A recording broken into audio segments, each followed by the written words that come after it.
வணக்கம். சிலோன் தமிழின் பிரதான செய்திகள்.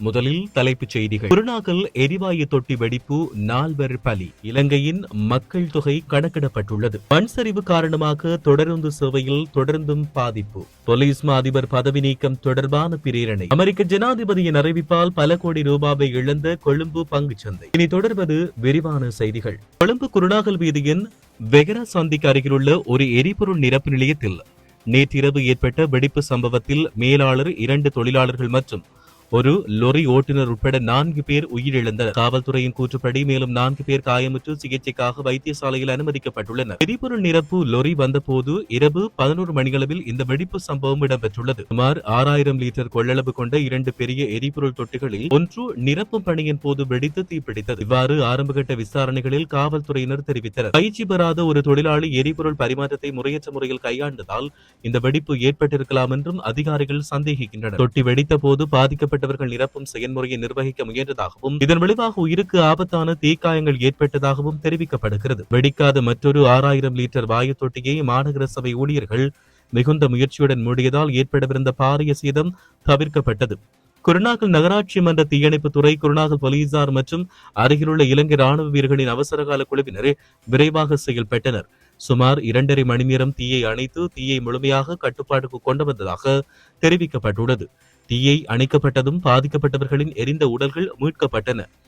வெடிப்புக்கான காரணம் குறித்து முழு விசாரணையை காவல்துறையினர் ஆரம்பித்துள்ளனர். இலங்கையின் மக்கள் தொகை 21,76,3170 என மக்கள் தொகை கணக்கெடுப்பு மற்றும் புள்ளி விவர திணைக்களம் கூறியுள்ளது. 2012ஆம் ஆண்டு மக்கள் தொகை கணக்கெடுப்பில் பதிவு செய்யப்பட்ட நபர்களின் எண்ணிக்கையை விட இந்த முறை அதிகரித்துள்ளதாக தெரிவிக்கப்படுகின்றது. இலங்கையின் மக்கள் தொகையில் அதிகபட்சமாக 28.1% பேர் மாகாணத்தில் வசிப்பதாகவும் மிக குறைந்த அளவில் 5.3% பேர் வடமாகாணத்தில் வசிப்பதாகவும் தெரிவிக்கப்பட்டுள்ளது. இலங்கையின் மக்கள் தொகை திணைக்களத்தால் நடத்தப்பட்ட மக்கள் தொகை மற்றும் வீட்டு வசதி கணக்கெடுப்பின் முதல்கட்ட அறிக்கை ஜனாதிபதி அனுரகுமார திசாநாயக்கவிடம் ஒப்படைக்கப்பட்டுள்ளது. மலையக தொடருந்து பாதையில் ஏற்பட்ட மண் சரிவின் காரணமாக அந்த பாதையின் போக்குவரத்து பாதிக்கப்பட்டுள்ளது. ஒஹியாவுக்கும் இடல் கனிஷ்னாவுக்கும் இடையிலான சாலையில் மண் சரிவு ஏற்பட்டுள்ளது. இதன் காரணமாக பதுளையில் இருந்து கொழும்பு கோட்டை நோக்கி பயணிக்கும் இரவு நேர அஞ்சல் தொடருந்து தாமதமாக இயக்கப்படும் என தொடருந்து திணைக்களம் தெரிவிக்கின்றது. மேலும் தொடருந்து பாதையை மீட்டெடுக்கும் பணிகள் ஏற்கனவே தொடங்கிவிட்டதாகவும்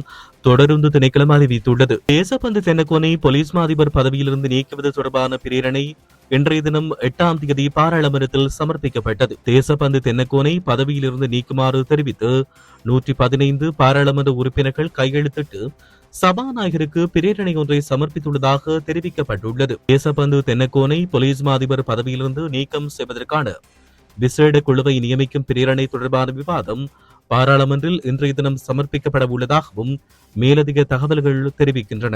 அமெரிக்க ஜனாதிபதி டொனால்டு டிரம்ப் கடந்த ஏப்ரல் 2ஆம் தேதி அறிமுகப்படுத்திய புதிய இறக்குமதி வரி கொள்கைகள் தற்பொழுது உலகளாவிய பொருளாதார நெருக்கடியை உருவாக்கும் அளவுக்கு பாதிப்பை ஏற்படுத்தியுள்ளது.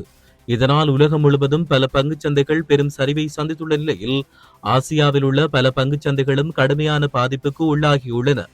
இலங்கையின் ஒரே பங்குச்சந்தையான கொழும்பு பங்குச்சந்தையும் அமெரிக்க ஜனாதிபதியின் இந்த முடிவின் பலியாக மாறியுள்ளது.